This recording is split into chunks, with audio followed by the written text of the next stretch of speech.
एकंदर कोरोनाच्या परिस्थितीच्या बाबतीतली कशी काय व्यवस्था आहे आणि काय काय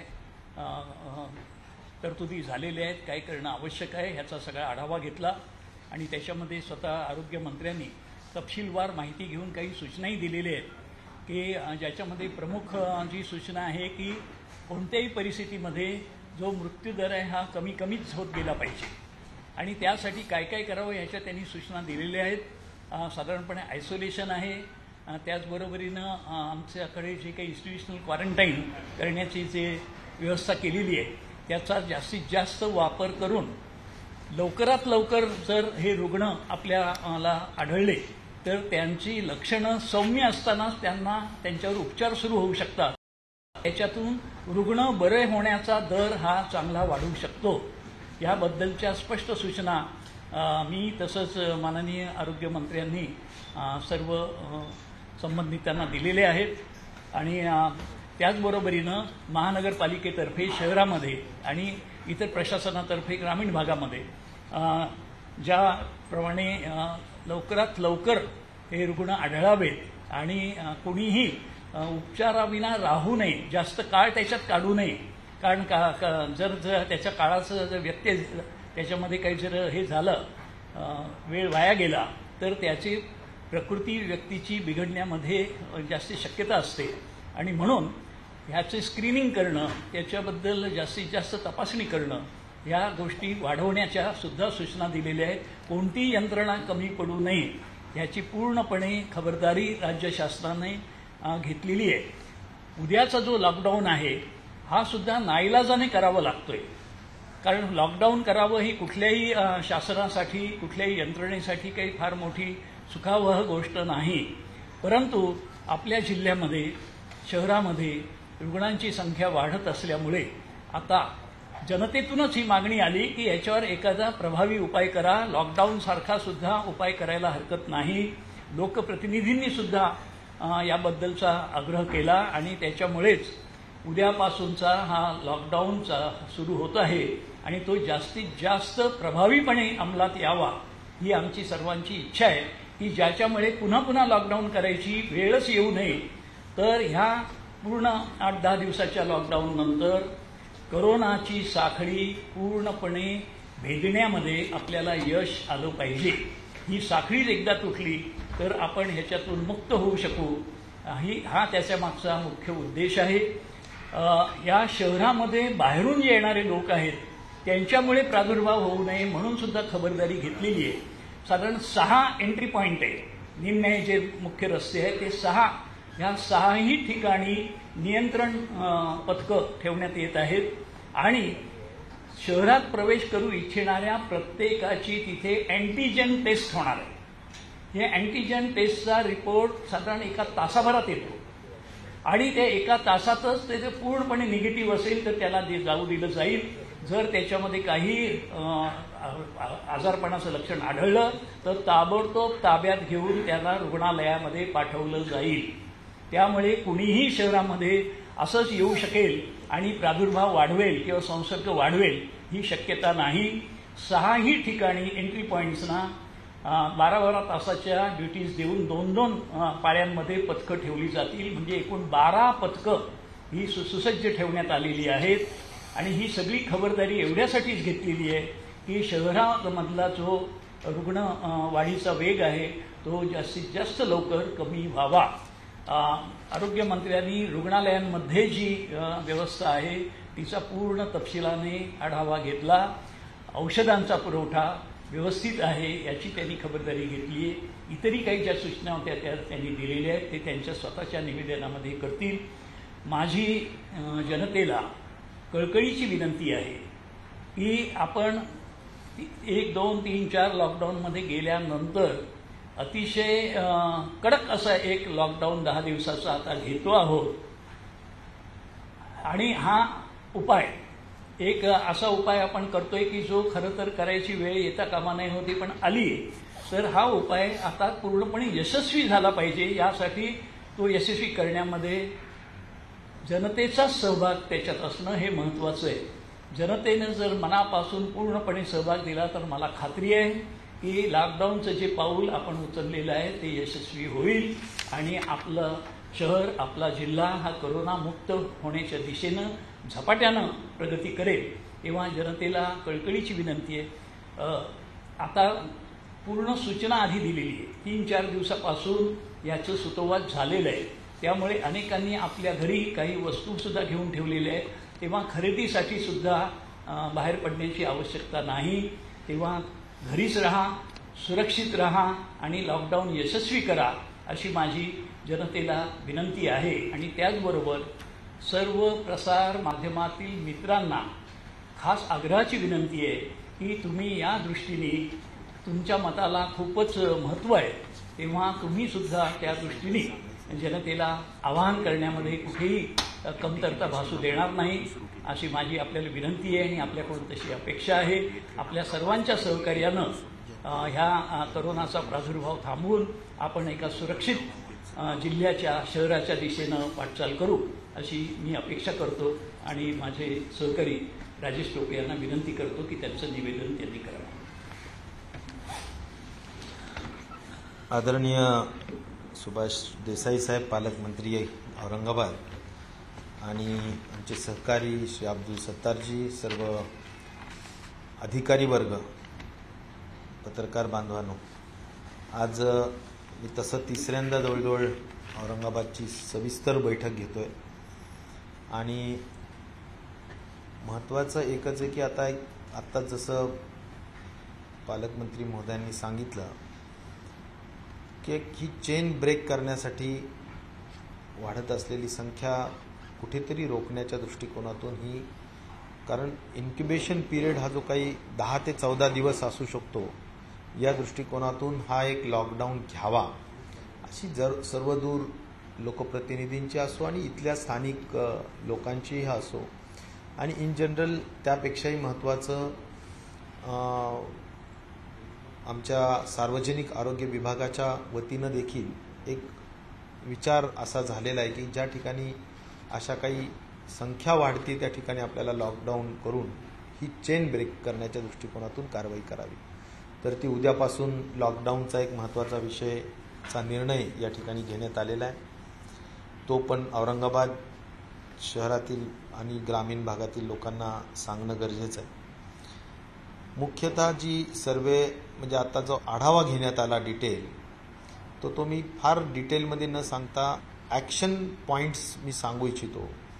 आणि ॲक्शन पॉईंट्समध्ये प्रामुख्याने एक नक्कीच आहे की हा कोरोना कंटेन करण्यासाठी, हा व्हायरस कंटेन करण्यासाठी सर्वात महत्त्वाचं काय असेल तर ट्रॅकिंग, ट्रेसिंग म्हणजे सर्व्हेलन्स प्रॉपर करणं हा सगळ्यात महत्त्वाचा विषय आहे.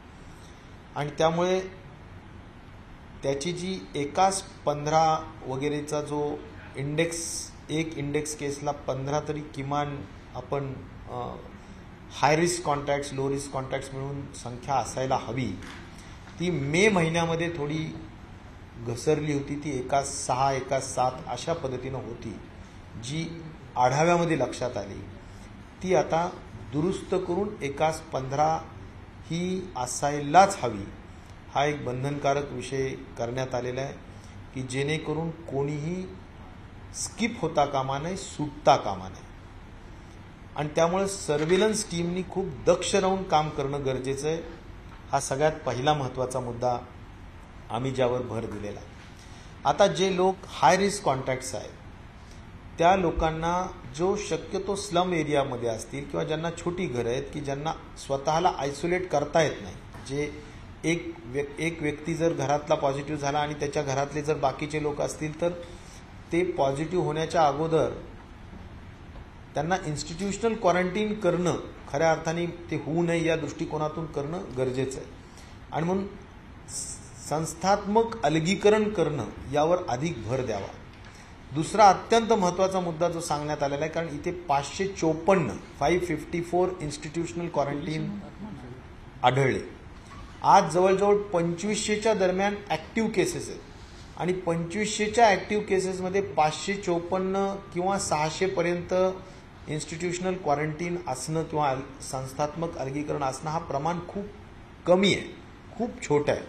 आणि त्यामुळे सुद्धा संसर्ग होण्याची भीती खूप असते किंवा चान्सेस खूप असतात। आणि म्हणून त्याचा जो एक स्टँडर्ड फॉर्म्युला आहे की बाबा एकाच 5 असावा, एकाच 3 असावा, काहीतरी, पण हा प्रमाण खूप कमी आहे, तर त्या दृष्टिकोनातून एक भर देण्यात आलेला आहे।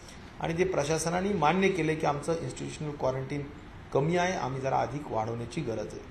त्यामुळे आज 500 किमान 2000 2500 पर्यंत इन्स्टिट्यूशनल क्वारंटीनची, आणि इन्स्टिट्यूशनल क्वारंटीन म्हणजे शेवटी काय, आपण हॉस्टेल्स बुक केलेले आहेत, अनेक हॉल्स बुक केलेले आहेत, त्यामध्ये आपल्याजवळ इन्स्टिट्यूशनल क्वारंटीनमध्ये सुद्धा अतिशय मोठ्या पद्धतीनं आज उपलब्धता आहे। साधारणपणे 2200 इन्स्टिट्यूशनल क्वारंटीनमध्ये आपल्याजवळ कॅपॅसिटी आहे, त्यापैकी फक्त 688 कॅपॅसिटी ही वापरण्यात आलेली आहे इन्स्टिट्यूशनल क्वारंटीनमध्ये। त्यामुळे कॅपॅसिटी एवढी मोठी असताना आपण प्रमाण का कमी करतोय, हा महत्त्वाचा मुद्दा आहे। आणि त्या दृष्टिकोनातून कलेक्टर्स, कमिशनर्सला त्या सगळ्या सूचना देण्यात आलेल्या आहेत। आणि मला विश्वास आहे की त्या दृष्टिकोनातून ही संख्या, जेवढी आपली कॅपॅसिटी आहे त्या दृष्टिकोनातून आज करण्याची आवश्यकता, नाहीतर पुन्हा संसर्ग त्यामुळे होऊ शकतो, हेही या निमित्ताने सांगितलं आहे। आता हा झाला महत्त्वाचा सर्व्हिलन्सचा आणि इन्स्टिट्यूशनल क्वारंटीनपर्यंतचा पार्ट। मग त्यानंतरचा महत्त्वाचा पार्ट येतो तो टेस्टिंगचा पार्ट आहे। आणि त्यामुळे टेस्टिंगमध्ये आज एक सुदैवानी एवढी मोठ्या पद्धतीनं लॅबची आपण कॅपॅसिटी वाढवलेली आहे की आपल्याला 24 तासात टेस्ट रिपोर्ट येतो। ही फार सुदैवाची बाब आहे औरंगाबादच्या दृष्टिकोनातून। परंतु यापेक्षा सुद्धा अधिक चांगल्या पद्धतीच्या ज्या म्हणजे लवकर निदान व्हावं असं डायग्नॉस्टिक टेस्ट ज्या आल्या ती अँटीजन टेस्ट आहे, त्याचाही वापर करून आपण लवकर म्हणजे अनेकांच्या टेस्टिंग्स करून आपल्याला या सगळ्या दृष्टिकोनातून लवकर आपल्याला अर्ली डिटेक्शन करण्याच्या दृष्टिकोनातून आपल्याला उपयोग होऊ शकणार आहे। त्यामुळे अँटीजन टेस्टिंगचे 10,000 किट्स डेप्युटी डायरेक्टर सार्वजनिक आरोग्य विभागाजवळ दिले, त्यातले 5,000 औरंगाबाद कलेक्टरांजवळ दिले। मला वाटतं त्याचा अधिकाधिक वापर व्हायला हवा, हा त्यामागचा आज महत्त्वाचा उद्देश आम्ही त्या ठिकाणी सांगितला।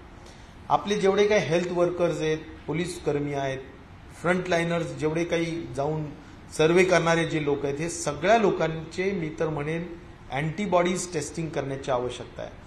त्यामुळं सार्वजनिक आरोग्य विभागाने त्याचा GR काढलेला आहे, त्याचाही अधिकाधिक वापर आपण करून घ्यावा।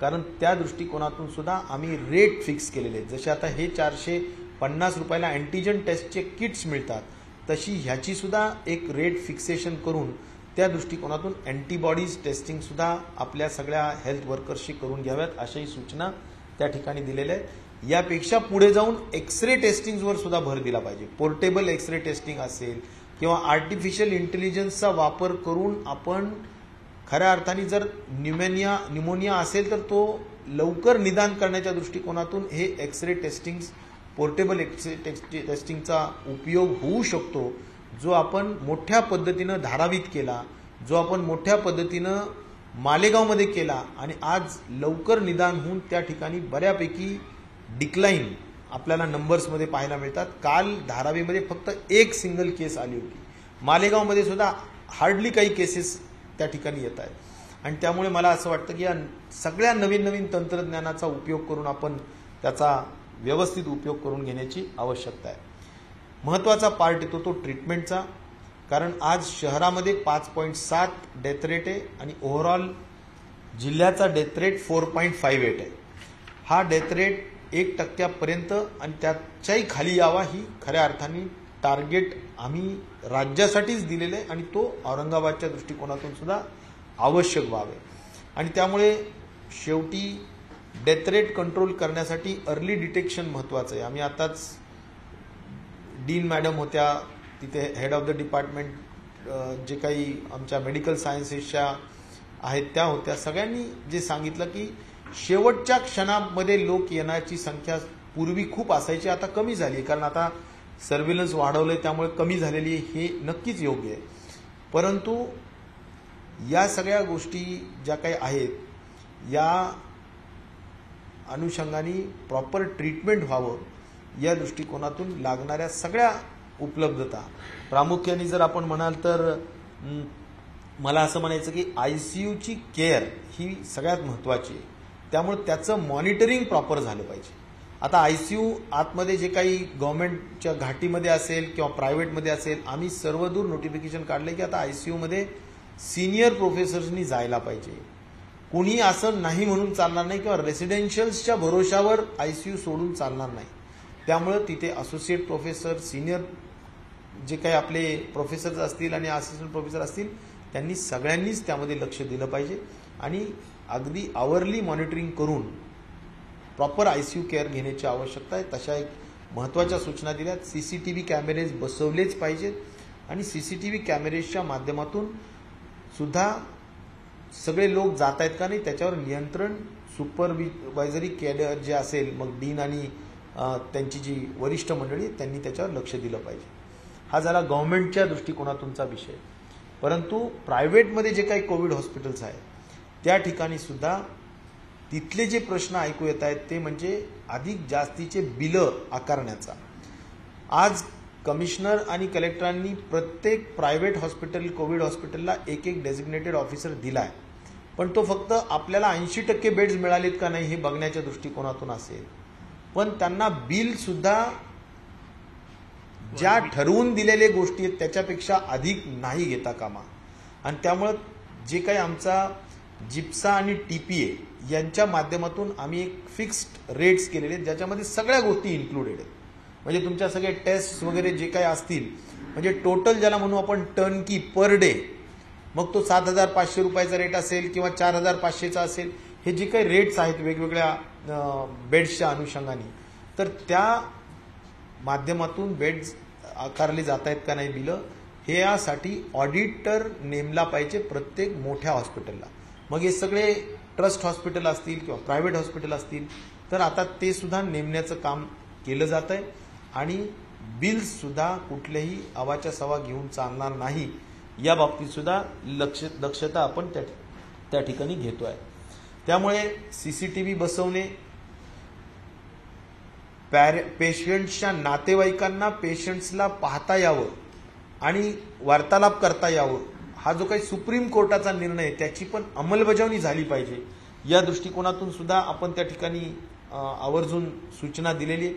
आणि या माध्यमातून मला वाटतं ट्रीटमेंट प्रोटोकॉलच्या माध्यमातून आम्ही काम करतोय. पण प्रामुख्याने काल कॅबिनेटमध्ये सुद्धा जी चर्चा झाली की सर्वदूर अँटीव्हायरल ड्रगची मागणी आहे आणि त्यामुळं रेमडेसिवीर असेल, फ्लॅव्हिपिरावीर असेल, हे व्हायरल ड्रग्ज आहेत आणि सायटोकाईन स्टॉर्म्सच्या दृष्टिकोनातून सुद्धा वापरणारी टॉसिलोझुमाबची महत्त्वाचा ड्रग असेल, ह्या सगळ्यांचंच उपलब्धता ही व्हावी या दृष्टिकोनातून शासन प्रयत्नशील आहे.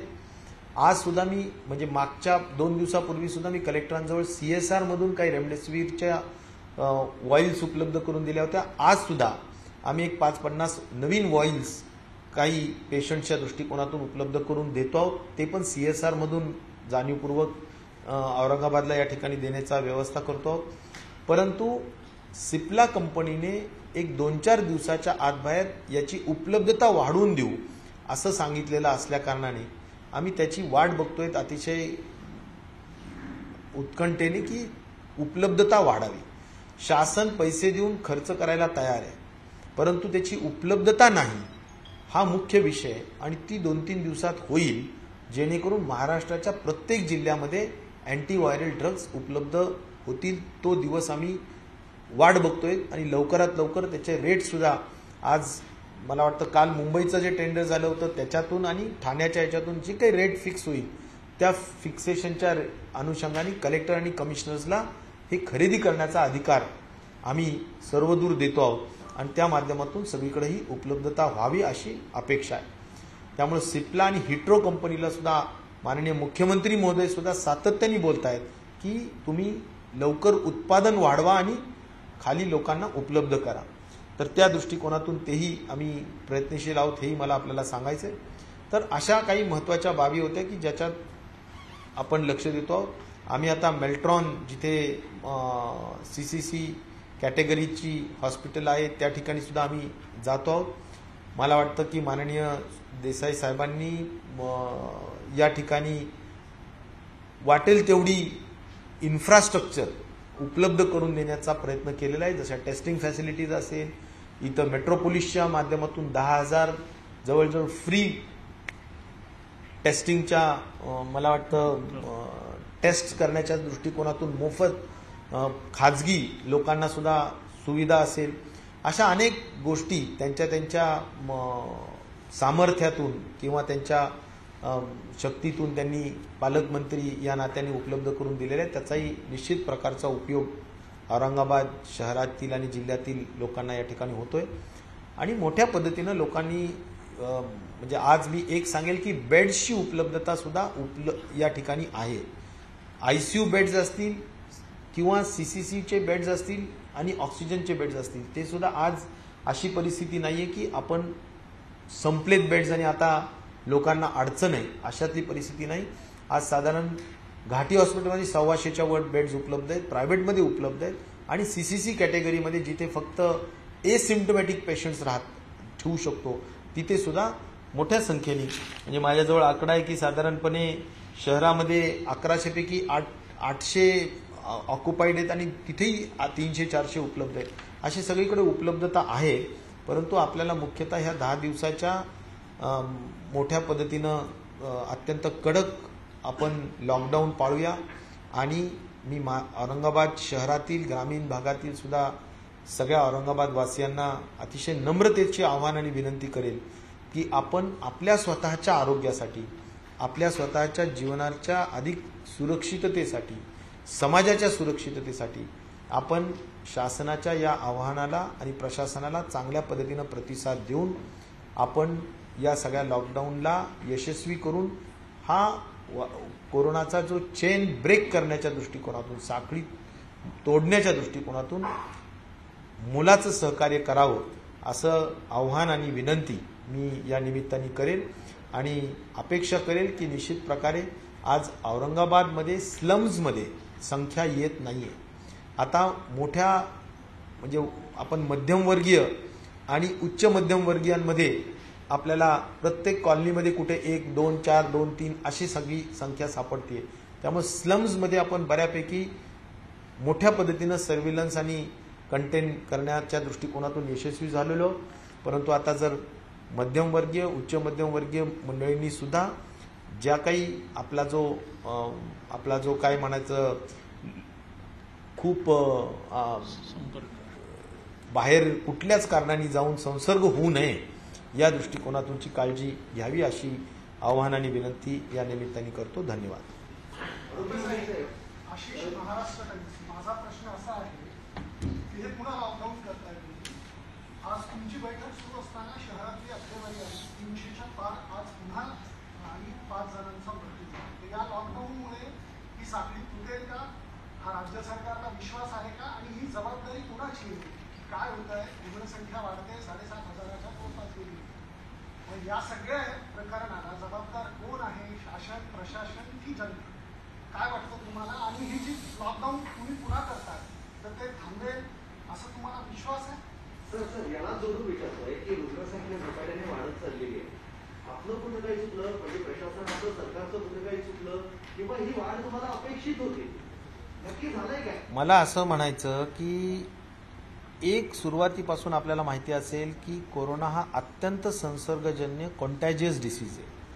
तो झपाट्याने पसरतो. मला वाटतं ही मी नव्याने सांगण्याची गरज नाही, हे आपल्या सर्वांनाच विदित आहे.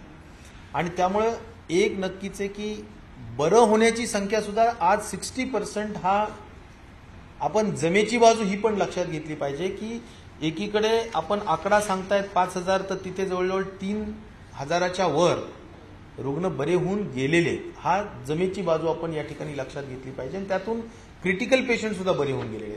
सांगण्याचा मुद्दा माझा एवढाच आहे की जरूर कॉन्टॅजियस डिसीज असल्यामुळे पसरतो आहे, तो रोखण्याच्या दृष्टिकोनातून आपण सर्वतोपरी प्रयत्न करतो आहोत.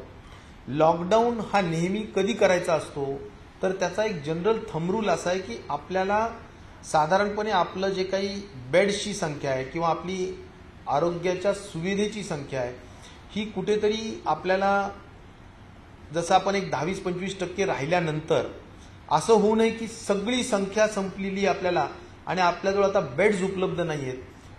ही परिस्थिती होऊ नये म्हणूनच आपण हे लॉकडाऊन करतो आहोत. मधल्या या पिरियडमध्ये आपण बेड्सची संख्या सुद्धा वाढवणार आहोत, आपण सर्वेलन्स सुद्धा वाढवणार आहोत. आपली ही लॉकडाऊनचा अर्थ काय की बेड्सची संख्या सुद्धा मग ती ICU असो किंवा अन्य असो ती पण आपल्याला वाढवायची आहे. आणि त्याचबरोबर सर्व्हिलन्स वाढवून आपली जे काही कोमॉर्बिड लोक आहेत किंवा सारीचे पेशंट असतील, ILIचे पेशंट्स असतील, जे काही मोठा सर्वे आज महानगरपालिकेच्या वतीने आणि जिल्हा अधिकाऱ्यांच्या वतीनं करण्यात आलेला आहे, त्यामधले जे लोक आहेत ते कसे बाजूला काढता येतील आणि त्यांची कशी प्रॉपर केअर घेता येईल हे जर आपण करू शकलो ह्या लॉकडाऊन पिरियडमध्ये माहिती घेऊन, तर मला वाटतं की त्याच्यामुळे आपल्याला अर्ली डिटेक्शन करता येऊ शकतं आणि अर्ली डिटेक्शनमुळे खऱ्या अर्थाने आपल्याला डेथ रेट कमी करता येऊ शकते. मी पुन्हा एकदा एवढं सांगेल की संख्या वाढती याची चिंता जरूर आहे, पण खरी चिंता मला याची आहे. आणि आज केंद्र शासन ICMR एवढंच गोष्ट सांगतायत की किती वाढतायत, किती आपली टेस्टिंग कॅपॅसिटी वाढतीये किंवा आपला सर्वे वाढतोय, आपण आता अँटीजन टेस्ट वाढवतोय, यामुळे संख्या वाढू शकेल. परंतु मुख्य काळजीचा विषय की फॅटल्टी रेट वाढू नये. आज फॅटल्टी रेट औरंगाबादचा जो काही आहे तो कसा कमी व्हावा यावर खरा आमचा भर आहे आणि त्या दृष्टिकोनातून आम्ही प्रयत्नशील आहोत. मला वाटतं संख्या वाढली आणि ते 10 दिवसात बरे होऊन जर घरी गेले तर त्याची काळजी करण्याचा अधिक जास्तीचा विषय नाही. चिंता जरूर असते, कारण शेवटी यामुळे लोकांनाही खर्च होऊ शकतो किंवा सगळ्या प्रशासनावर सगळ्यांवरच ताण पडतो, या सगळ्याच गोष्टी आहेत. पण मुख्यतः आपल्याला साखळी तोडणे आणि आपलं इन्फ्रास्ट्रक्चर वाढवणे या दृष्टिकोनातून हा लॉकडाऊन असतो. आणि मला वाटतं सगळ्या गोष्टी शेवटी ICMRच्या सूचनेप्रमाणे महाराष्ट्र शासन लोकशाही आघाडी सरकार हे काम करत आलेलं आहे. पावला पावलावर कानामात्रा सुद्धा आम्ही ICMRच्याच गाईडलाईननी सुरुवातीपासून काम करत आलेलो आहे. आणि ICMR ही आपल्या देशातली एक अत्यंत महत्वाची संस्था आहे, जी या इंडियन मेडिकल काउन्सिल रिसर्च आपण ज्याला म्हणतो की ती या सगळ्या गोष्टींमध्ये आपल्याला गाईडलाईन करणारी ही संस्था आहे. मग केंद्र शासनाचे जे पथक येऊन गेले त्यांनी जी गाईडलाईन दिलेली आहे त्याच गाईडलाईनवर आपण काम करतो आहोत. त्यामुळे याला जबाबदार कोण काय, तर मला वाटतं की ICMR आणि या सगळ्या गोष्टींच्या ज्या आम्ही अनुषंगाने काम करतो आहोत, एवढंच आहे की त्यात अधिक परिणामकारक काम व्हावं ही अपेक्षा जरूर आहे. हे आढावे आणि ही जी काही सूचना असतात ह्या काही रॉकेट सायन्स आम्ही नव्याने सांगत नाहीयेत. मी पुन्हा जबाबदारीने सांगेल की हे जे काही काम आम्ही पूर्वी सांगितलेलं आहे ते अधिक सक्षमतेने करा, अधिक कार्यक्षमतेने करा. कुठल्याही परिस्थितीत याच्यात थोडीही हायगई होऊ देऊ नका. मान्य आहे की 120 दिवस झाले असतील, 130 दिवस झाले असतील, एक प्रकारची फटिकनेस सगळ्याच यंत्रणेवर येते, पण आपण मिशन मोडवर काम केलं पाहिजे आणि कुठल्याही परिस्थितीत यामध्ये आपण 1% सुद्धा हायगाई करायला नको, कारण लोकांच्या जीवन मरणाचा प्रश्न आहे. आणि म्हणून पोलीस यंत्रणेपासून तर ट्रीटमेंट करणारी डॉक्टर यंत्रणा असेल किंवा प्रशासनावर नियंत्रण ठेवणारे सगळे प्रशासनातले लोक असतील, या सगळ्यांच्याच टीमवर्कचा हा महत्वाचा आवश्यकता आहे.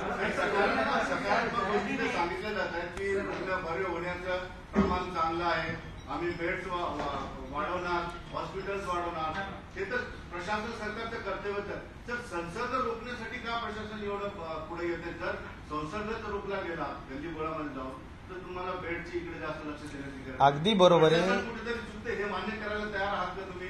संसर्ग वाढत चाललंय, जेव्हा जेव्हा मंत्री येऊन सांगतात आम्ही निर्देश दिलेले, सगळ्या सोयी केलेला, मंत्री गेला की दुसऱ्या दिवशी दणकन आकडा वाढतोय आणि तो आतापर्यंत वाढत चालला.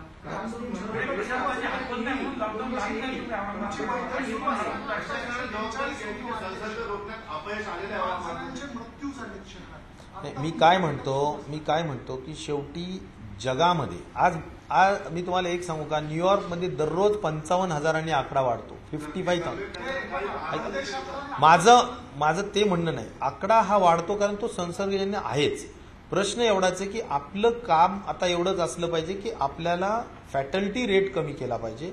आणि त्या दृष्टिकोनातून जरूर तुम्ही जसं म्हणताय की आता एखाद्या कॉलनीमध्ये, एखाद्या बिल्डिंगमध्ये जर का तो एखाद्या फ्लॅटमध्ये रुग्ण आढळला, आम्ही ती बारकाईने चर्चा केली, तर त्याच्यामध्ये आपण कंटेनमेंट झोन करण्याचे अधिकार कमिशनर्सला असतात. मग त्यांना आम्ही तेच विचारलं की बाबा किती कंटेनमेंट करताय तुम्ही, किती फ्लॅट्सला एरियाला कंटेन करताय. ते त्यांनी सांगितलं. मग तो जो पॅरिमीटर कंट्रोल असतो, बाउंड्रीज असतात, एखादा एरिया, एखादी बिल्डिंग आहे, एखादी झोपडपट्टी आहे, तो एरिया कंट्रोल करणं, स्ट्रिक्ट कंटेनमेंट करणं, नो इन नो आउट हा जो काही पॅरिमीटर कंट्रोल म्हणतो तो मेंटेन करणं, जो कंटेनमेंट झोन आहे त्याच्यामध्ये सुद्धा अगदी कुठेही कसंही फिरतायत असं न होऊ देणं, ह्या सगळ्या गोष्टी मला वाटतं पोलीस विभागाच्या सुद्धा आहेत.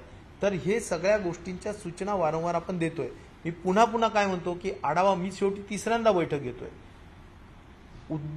उद्दिष्ट काय आपला की हे अधिक कार्यक्षमतेने व्हावं, हे अधिक परिणामकारक व्हावं, या दृष्टिकोनातून आपण कुठेतरी मोटिवेट करतो आणि सांगत राहतो. ते आपल्याला होत राहावं अशी अपेक्षा आहे. शेवटी जर कुणी चांगलं काम त्याच्यात जर कुचराई केली तर निश्चित प्रकारे अशा काही गोष्टींच्या बाबतीतली गंभीर दखल घ्यावी लागेल.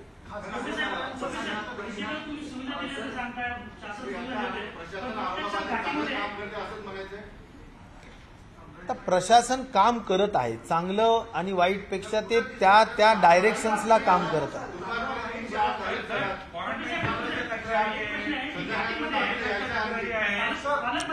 आपण एकीकडे घाटीमध्ये नॉन कोविड रुग्णांना पीपी किट बाहेर विकत घरी आणावं लागतात. शासन सुविधा देते 12,800 पीपी किट घाटीमध्ये आहेत, पण तरीही कामगारांना गरीब रुग्णांना पीपी किटच्या चिठ्ठ्या लिहून दिल्या जात आहे. मला वाटतं असं जर पीपी किट घाटी रुग्णालयात बाहेरून लोकांना आणावं लागत असेल तर ते बिलकुल मान्य होणार नाही. तशा पद्धतीचा आता येळीकर मॅडम गेलेल्या आहेत म्हणजे तिकडे त्यांच्या घाटी हॉस्पिटलला, पण आम्ही या बाबतीतली नक्कीच चौकशी करू की कुठल्याही परिस्थितीत घाटीसारख्या हॉस्पिटलमध्ये पीपी किट बाहेरून किंवा स्वतः आणण्याची गरजच पडणार नाही. तशा सूचना दिल्याच जातील आणि कुठल्याही गव्हर्नमेंट हॉस्पिटलमध्ये अशा गोष्टी घडता कामा नये. त्याच्यात काही वादच बिलकुल होईल. जर असं जर झालं असेल तर बिलकुल होईल. नाही, आकारणी करत असतील तर आम्ही तिथे ऑडिटरची नेमणुका करतो.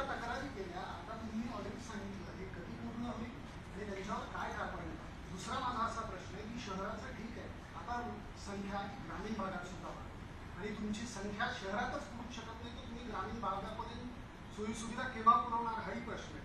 त्या अनुषंगाने राज्य सरकार काही वेगळा विचार करत आहे का ग्रामीण भागासाठी, स्पेशली जे ग्रामीण भागातले शेतकरी आहेत किंवा इतर सगळे व्यवस्थित हे आहे, तर काय सरकार करत आहे आणि खाजगीसाठी आपण नेमकं काय करतो कारवाईच्या संदर्भात? नाही, खाजगी रुग्णालयामध्ये कुठल्याही परिस्थितीत हे बघा, मी एक सांगू इच्छितो की शेवटी हा आजार अत्यंत नवीन आहे. जशा काही गोष्टी होत गेल्या तशा आपण त्याच्यावरचे उपाययोजना शोधत गेलो. मी पुन्हा एवढंच जबाबदारीने सांगेल की आम्ही अत्यंत संवेदनशीलतेने ज्यावेळी आमच्या लक्षात आलं की काही हॉस्पिटल्स लाखो रुपये बिल उकळतायत, लगेच आम्ही त्याच्यावर निर्बंध घालण्यासाठी त्यांच्यावर कॅपिंग केली. प्रायव्हेट हॉस्पिटल्सची आम्हाला आवश्यकता आहे, आम्ही 80% बेड्स हक्कानी त्यांच्याकडून घेण्याच्या दृष्टिकोनातूनची कारवाई केली. जसे टेस्टिंगच्या बाबतीत चार्जेस 4,500 रुपये केंद्र सरकारने ठरवले होते. आपलं राज्य आहे की 2200 रुपयावर आपण टेस्टिंग आणली. त्याच्यानंतर 2500, 2800वरून पुन्हा 2500वर मी नवीन एक स्लॅब केला आणि कालच्या परवाच्या दिवसात आम्ही ते पण आणलं. ॲम्ब्युलन्सेस, प्रायव्हेट ॲम्ब्युलन्सेस काही पण आकार करत होत्या. मी पुन्हा जबाबदारीने सांगतो, आम्ही ॲम्ब्युलन्सेस कलेक्टरला रिक्विजिशन करण्याचे स्ट्रिक्ट ऑर्डर्स दिल्या आणि रिक्विजिशन करून फ्री ऑफ कॉस्ट प्रत्येक पेशंटला ॲम्ब्युलन्स मोफत दिली पाहिजे, या पद्धतीच्या गोष्टी केल्या. जर कोणी प्रायव्हेट ॲम्ब्युलन्स वापरलंच तरी त्यांचा सुद्धा पर किलोमीटर रेट हा आरटीओ आणि कलेक्टरनी फिक्स करून त्या ठिकाणी दिला पाहिजे. लुबाडणूक होता कामा नये या दृष्टिकोनातून मी उदाहरणं देतोय आणि त्याच माध्यमातून मी सांगेल की प्रायव्हेट हॉस्पिटल्सनी अजिबात आम्ही लुबाडू देणार नाही. ऑडिटर्स, गव्हर्नमेंटचे ऑडिटर्स ज्यांना अत्यंत बारकाईने नजर असते, आपण जर ट्रेन करून दिलं की बरोबर ते प्रत्येक बिलवर, म्हणजे मी तर आज अशी सूचना दिली कलेक्टरांना की प्रत्येक बिलवर पेमेंट केल्यानंतर ऑडिटरची सुद्धा गव्हर्नमेंटच्या सही करा, जेणेकरून त्या ऑडिटर जबाबदार राहील जर जास्त पेमेंट गेलेला असेल तर. इथपर्यंत सांगितलं. कलेक्टर साक्षीदार आहेत, तिथे मागेच बसलेले कमिशनर साक्षीदार आहेत. मी म्हटलं अजिबात कुणी लुबाडता कामा नये. त्यामुळे आम्ही संवेदनशील आहोत. मलाही मान्य आहे की संख्या वाढतीये, त्याच्यासाठी आम्हालाही खूप चिंता आहे, आम्हालाही खूप काळजी वाटते लोकांची, या सगळ्या गोष्टी आहेत. परंतु याला धाडसानी फेस करणं आणि त्यासाठी माध्यमांनी सुद्धा एक सकारात्मक चित्र तयार करणं हे सुद्धा तेवढीच महत्वाची आवश्यकता आहे. आपण जर का भीतीचं चित्र तयार केलं तर ते सुद्धा लोकांच्या दृष्टिकोनातून म्हणजे मला म्हणायचं की तोही एक त्याबद्दलची एक भीती. औरंगाबादमध्ये काय सकारात्मक दाखवायचं तुम्ही सांगा. नाही, सांगायचा मुद्दा एवढाच आहे की कोरोनाच्या बाबतीत आपण एक म्हणजे तो कोरोना बरा होतो हाही महत्वाचा विषय सांगितला पाहिजे. कारण असं नको वाटायला लोकांना की काही लोक इतके भीतीने घरी बसलेले आहेत की तुम्हाला सांगतो अजिबात काही लोक बाहेरच निघत नाही. तुमची दाद दिली पाहिजे सगळ्या पत्रकारांची की तुम्ही लोक बिलकुल सगळे धाडसानी काम करतायत. त्यामुळं मला सांगायचा मुद्दा एवढाच आहे की तुम्ही सगळ्यांनी शेवटी राज्य शासन आणि चौथा स्तंभ असलेला आमचं मीडिया आणि प्रिंट मीडिया आणि सर्व आमचा वर्तमानपत्राचा भाग सगळ्यांनीच एक या महत्वाच्या पॅन्डेमिक सिच्युएशनमध्ये चांगली साथ देण्याची आवश्यकता आहे असं सुद्धा मी आवर्जून सांगितलं.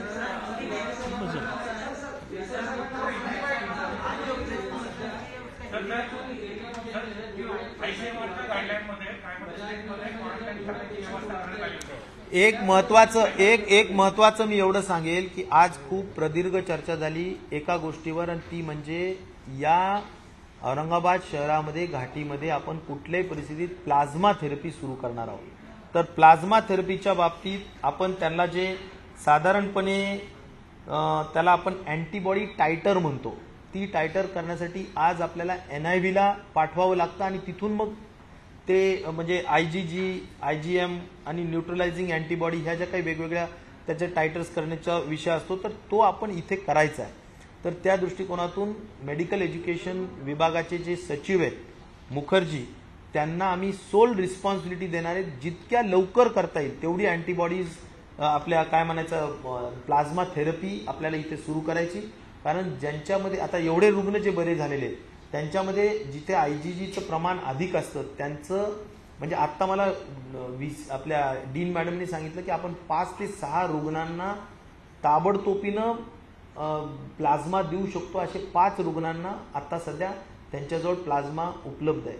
परंतु त्याचं टायट्रेशन टेस्ट मशिनरी टेस्ट हा जो काही प्रकार आहे मशीन पण उपलब्ध आहे फक्त टेस्ट उपलब्ध नाही आणि त्याच्या परवानग्या लागत आहेत.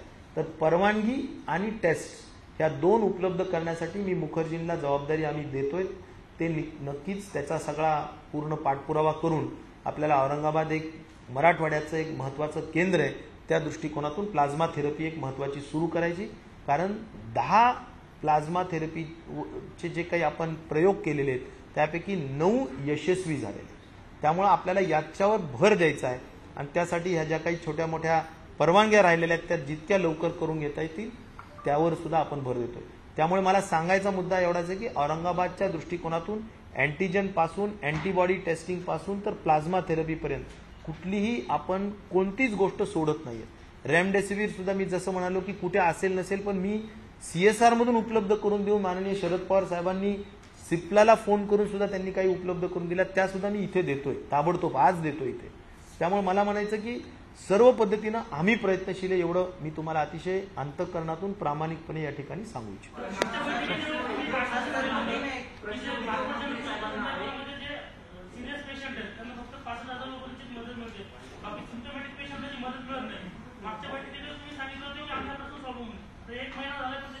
नाही त्याचे मी सांगतो काय की मशीन आहे सगळं आहे त्याचे टेस्ट आणि काही परवानग्या असतात. आता मला जे सांगितलं आता की FDA आणि DCGI म्हणजे कोण drug controller general of India तर ह्यांचं महात्मा फुलेचं काय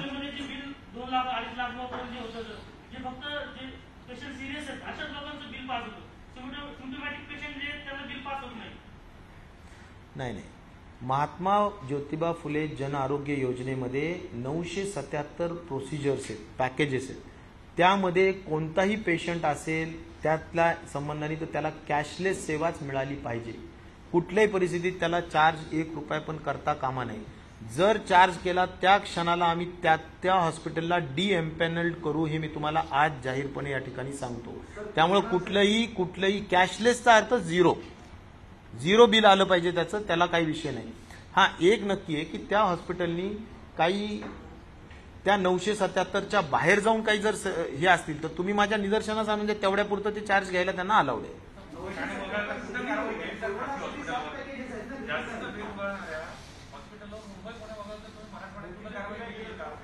मला एवढं म्हणायचं, तक्रारी दाखवा, आम्ही त्याच्यावर वसूल करून देऊ नका. मी सांगतो काय तुम्हाला, आता ऑडिटर नेमण्याचं कारण काय, ऑडिटरनी सही करण्याचं कारण काय, त्याचा उद्देश एक लक्षात घ्या की कुठेही काही. आणि मला द्या एक काम करा, मी प्रेसलाही सांगू इच्छितो की तुम्ही मला जास्तीचे बिल आम्ही दिलेल्या निकषाच्या बाहेर जाऊन, हे बघा MCG म्हणजे जो महात्मा ज्योतिबा फुले जन आरोग्य योजना आहे ना, त्यातले इथे जे हॉस्पिटल्स आहेत ते कोणते कोणते आहेत ते तुम्हाला माहिती आहे. त्याच्या बाहेर जर का जे हॉस्पिटल आहेत ते बिल आकारू शकतात, परंतु त्यांनी पण काय आकारायचं यावर सुद्धा आम्ही निर्बंध घातलेले आहेत. काही पण नाही आकारू शकत. त्यामुळे आम्ही सगळं ट्रान्सपरंट GRs काढलेले आहेत. त्याच्यामध्ये तुम्ही बघा, आणि जिथे जास्तीचं बिल आकारलंय, मी तुम्हाला या क्षणाला सांगतो की तुम्ही मला दाखवायचं बिल, ते बिल मी वसूल करून दिल्याशिवाय राहणार नाही. हा माझा तुम्हाला शब्द आहे.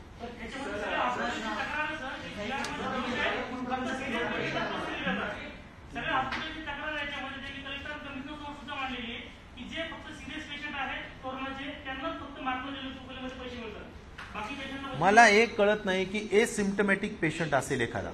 एसिम्प्टमॅटिकला काय असतं, तो एसिम्प्टमॅटिक म्हणजे आपण काहीच करत नाही. 977 पैकी जर कुठलंच प्रोसिजर त्याच्यामध्ये करायचं नसेल, कुठलंच, तो येऊन जर पेशंट झोपणार असेल, CCC कॅटेगरीचं हॉस्पिटल आहे.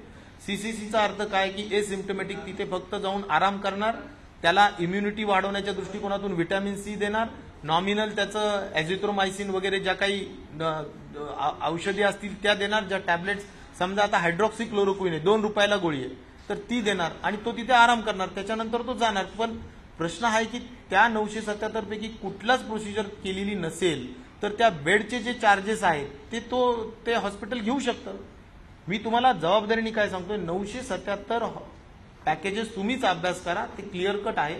त्यापैकी जे काही काम झालेलं असेल त्याच्या व्यतिरिक्त काय असेल तर आपण घ्यायला लावू. आणि ह्याच्यासाठी डॉक्टर शिंदे यांचा ईमेल दिलेला आहे, यांचा फोन नंबर दिलेला आहे, तुम्ही त्यांना फोन करू शकता. ते सक्षम अधिकारी आहेत की ते वसूल करू शकतात. आणि त्यांनी अधिकार खाली कलेक्टर्स आणि कमिशनरला सुद्धा डेलिगेट केलेले आहेत. मला एवढं सांगायचं, कलेक्टर कमिशनर इथं साक्षीदार आहेत, तुम्ही माझ्या वतीनं, आमच्या शासनाचे शेवटी ते एक प्रशासनाचा भागच आहे, तुम्ही जिथे जास्त आकारलेत त्यांना सांगा, ते वसूल करून देण्याची जबाबदारी त्यांची. मी प्रेस कॉन्फरन्समध्ये बोलतोय, कुठेही काही टाइमपास बोलत नाही. त्यामुळे त्यांची ती जबाबदारी आहे आणि आम्ही त्यांना अधिकार दिलेले आहेत, पूर्ण अधिकार दिलेले. त्यामुळं जर कुठं काही अवास्तव गोष्ट चाललेली असेल त्यांनी ती वसूल करून दिली पाहिजे. सगळ्यांचे आभार. प्रश्न आहे सर, उद्योग मंत्र्यांना एक प्रश्न असा आहे की औरंगाबाद येथील उद्योजकांनी मुख्यमंत्र्यांना एक पत्र लिहिले आणि त्यामध्ये त्यांनी असं म्हटलेलं आहे की आतापर्यंत जे लॉकडाऊन झाले त्यामुळे औरंगाबाद MIDCतले 700 उद्योग बंद करण्याची वेळ आलेली आहे आणि त्यामुळे आता उद्यापासून जे लॉकडाऊन होणार आहे त्यामध्ये उद्योगाला सूट द्यावी, अन्यथा हा 700चा आकडा जो आहे तो वाढण्याची शक्यता आहे. बघा, लॉकडाऊनचा अर्थ काय आहे आणि लॉकडाऊन हा उपाय कशासाठी आहे, कोरोनाला रोखण्यासाठी आहे, तर त्याला प्राधान्य आहेच. उद्योगाचं चक्र चालू व्हावं यासाठी आम्ही प्रयत्न केले. त्याच्यामध्ये मी पुढाकार घेऊन एप्रिलपासून या परवानग्या दिल्या, म्हणून आज 60,000वरून जास्त उद्योग महाराष्ट्रात सुरू झाले, 16 लाखाहून जास्त कामगार कामावर रुजू झालेले आहेत. ह्या लॉकडाऊनमध्ये सुद्धा 3-4 कॅटेगरीज अशा आहेत की ज्यांना सवलत आहे. त्याच्यामध्ये एसेन्शियल ज्या सर्व्हिसेस देतात, फार्मा, त्यांना सवलत आहे. एक्सपोर्टसाठी जे आहे त्यांना सवलत आहे. शेतीवर आधारित उद्योग आहेत त्यांना सवलत आहे. हे जे कॅटेगरीचे उद्योग आहेत ते चालूच राहणार, त्यांना काही बंधन नाही. फक्त मधल्या काळामध्ये आम्ही दुचाकींवर प्रवास करायला कामगारांना परवानगी दिली होती, परंतु त्याचा गैरउपयोग झाला, म्हणून आता दुचाकींवरची परवानगी रद्द केलेली आहे. फक्त बसमधून आणि मोटार कारमधूनच कामगारांची वाहतूक करता येईल. ही बंधनं पाळावी लागतील. उद्योग असेल, व्यापार असेल किंवा आणखी कोणी असतील, हे शेवटी समाजातलेच आहेत आणि समाजाच्या हितासाठी हे लॉकडाऊन असल्यामुळं ही बंधनं पाळून उद्योगांना ज्या कॅटेगरीमध्ये सवलती आहेत ते सोडून सगळ्यांना बंध हा पाळावा लागेल.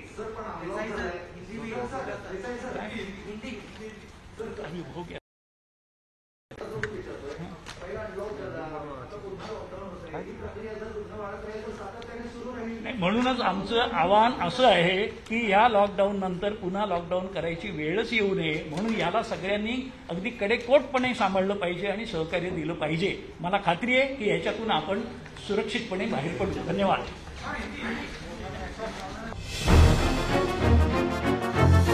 न्यूज.